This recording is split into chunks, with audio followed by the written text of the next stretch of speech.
What's up, everybody? Welcome back to No Faking Sports. I'm your host, David Kincaid, and we lose another one. Son of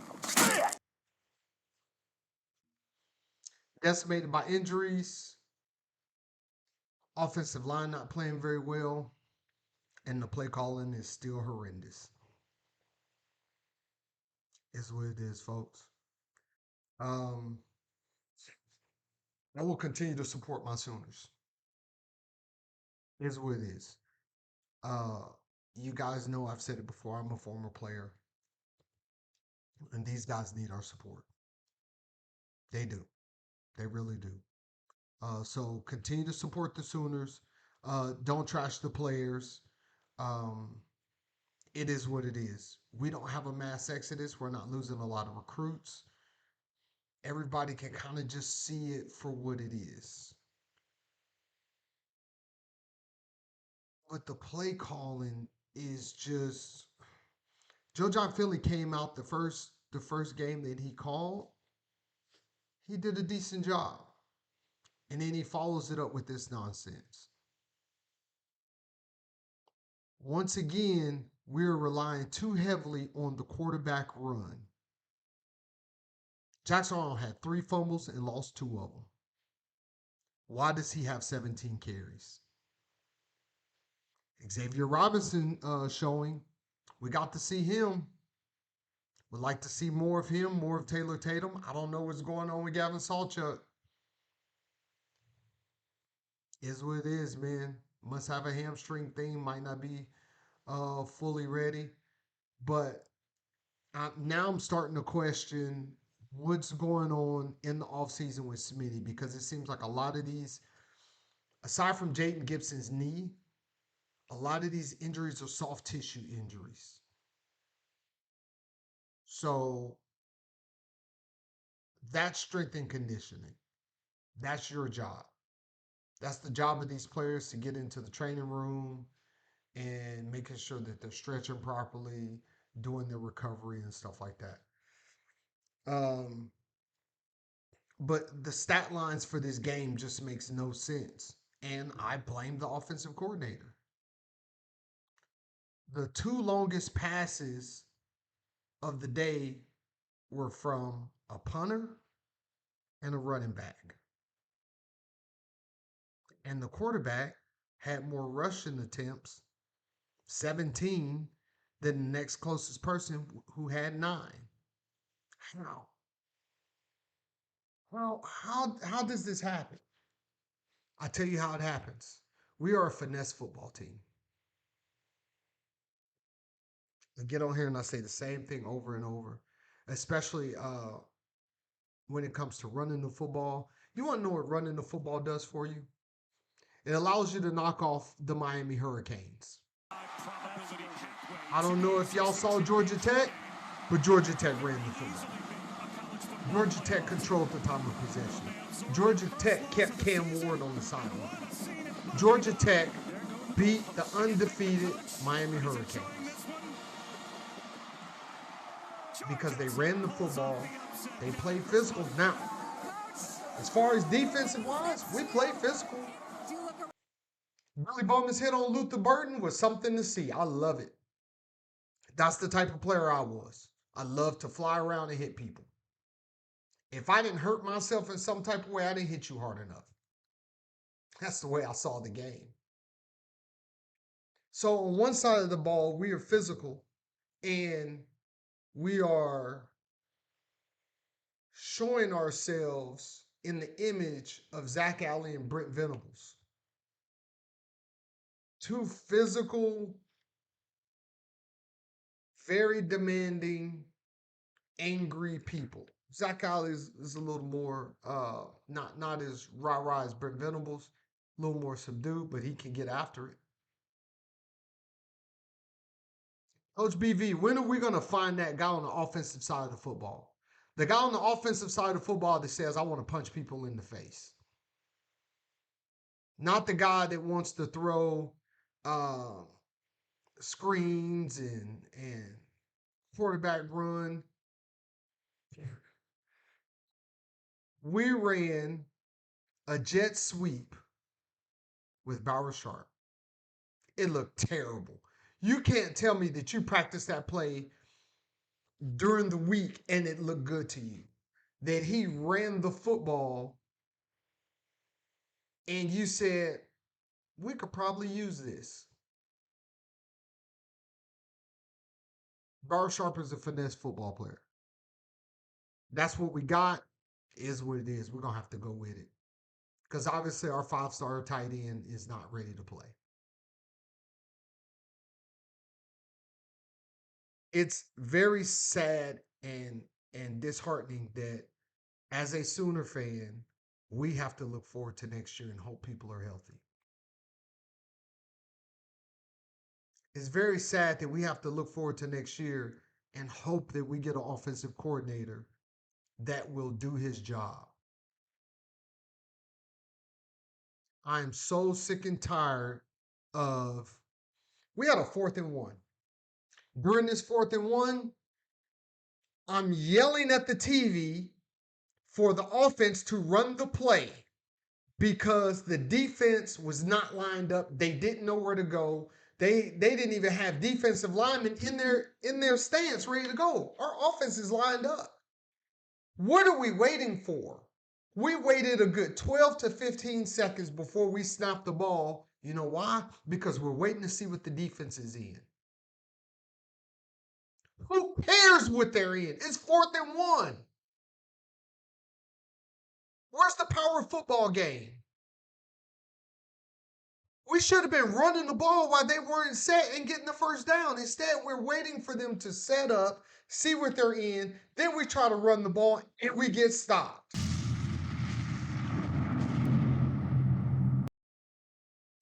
This is the nonsense that I can't stand. As an offensive coordinator, your job is to figure out what does the defense of Missouri like to call in certain situations. And then on your play sheet, you have plays that you're going to run on 1st and 10 in certain situations. For those of you that don't know what a play sheet look like, let me explain it to you. A play sheet is broken down into a bunch of different categories. I have 1st and 10 on our side of the 50. And then I have 1st and 10 on their side of the 50. I have certain plays that I want to run. And then I have 2nd and long plays, 2nd and intermediate plays, 2nd and short plays.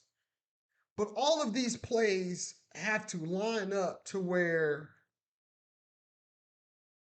I'm telling a story. We're not telling a story on offense. We're waiting for you to line up. And then based off of what you're lined up in, we're going to look to the sideline and then we're going to get the play call. By that time, the defense has already changed their play. That used to work. It doesn't work anymore. Go back to old school football, watching film, looking at what the defense likes to run in 4th and 1 and have a play called for it. You don't have to wait. Matter of fact, go to the line and go fast if they're not lined up instead of waiting to see what they're in. Especially on 4th and 1 because we don't have a power football game. We have no power run. I haven't seen one formation where we put 2 biggins in the backfield with a running back. You gave Xavier Robinson a spin today. You mean to tell me we can't put none of those D tackles back there like David Stone and give him a lead blocker?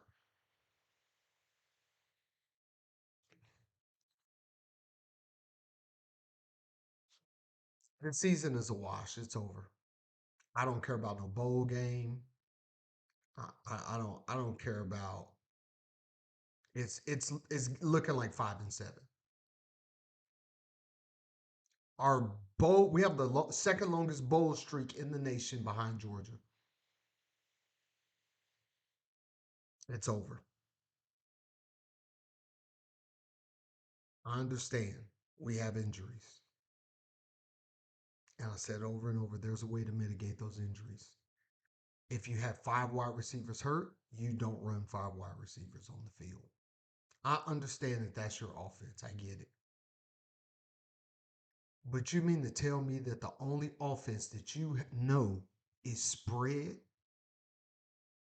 7, 8 weeks into the season, and you have not figured out how to adjust to having five of your top wide receivers hurt? There's no adjustment. That's why we look good in the first half and get our teeth kicked in the second half, because there's no adjustment. It's just business as usual. That is laziness. We're going to wait to see what they line up in, and then we're going to come back and we're going to run our play. It's laziness.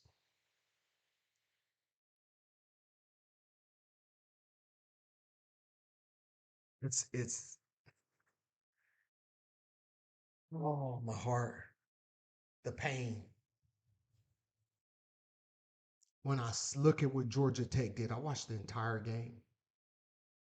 And I'm sitting there telling my lady, this is how you play football. When Boston College did it to Florida State early in the year, this is how you play football. Not this crap that I'm watching Oklahoma do.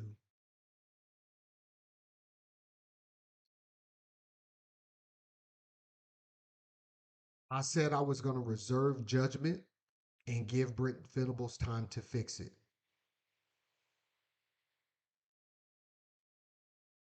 Sir, you are in the hot seat. As much as it pains me to say it,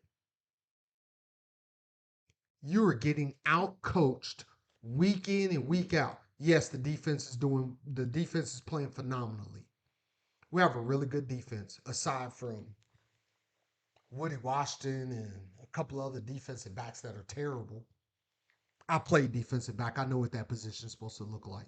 I was one of the top defensive backs in the state of Texas.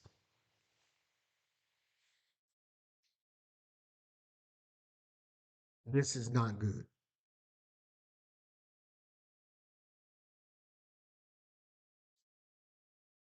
It's hot seat time. You got one more year, BV.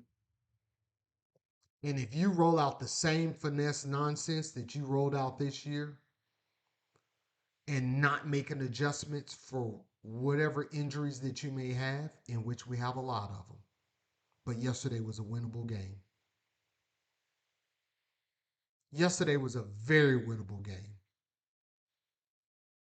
and we had it won. And we made a lot of mistakes. We made a lot of mistakes offensively at the beginning of the game. Our third quarters are terrible. We're a terrible third quarter team coming out of halftime because there's no adjustments being made and we can't finish. When we did the fake punt and got all the way in the red zone, we went backwards. We ended up third and long and had to kick a field goal.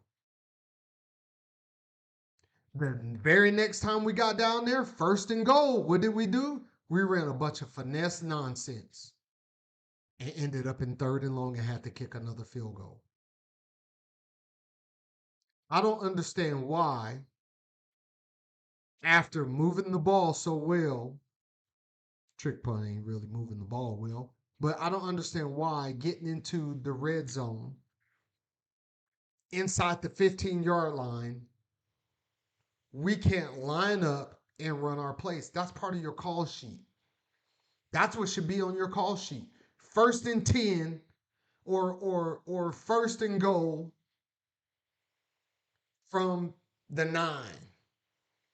First and 10 from the 15. You should have plays already on your play sheet for that.